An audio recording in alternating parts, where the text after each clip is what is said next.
मुंबईकरांच्या सुरक्षेसाठी मुंबई पोलीस आता अलर्ट झालेत। मुंबईत ठिकठिकाणी नाकाबंदी करण्यात आली आहे। दादर शिवसेना भवनासमोर पोलिसांनी नाकाबंदी केली आहे आणि याचा सविस्तर आढावा घेतलाय आमचे प्रतिनिधी मनोज कुलकर्णी यांनी। सरत्या वर्षाला निरोप देण्यासाठी अनेक मुंबईकर बाहेर पडत असतात आणि संध्याकाळच्या वेळी मुंबईतले समुद्र किनारे सुद्धा मोठ्या प्रमाणात गर्दी होत असल्याचं पाहायला मिळते आणि त्याच अनुषंगाने मुंबई पोलीस सुद्धा अलर्ट झाल्याचं पाहायला मिळते। मुंबई पोलिसांनी नाकाबंदीला सुरुवात केलेली आहे।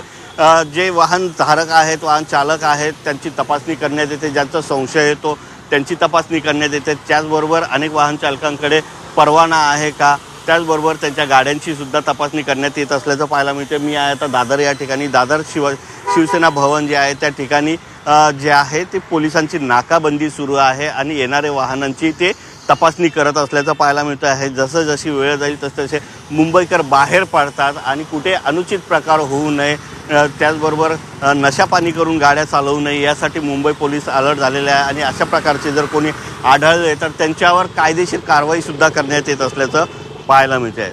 Video journalist Manoj Kulkarni, Zee 24 Taas, Mumbai.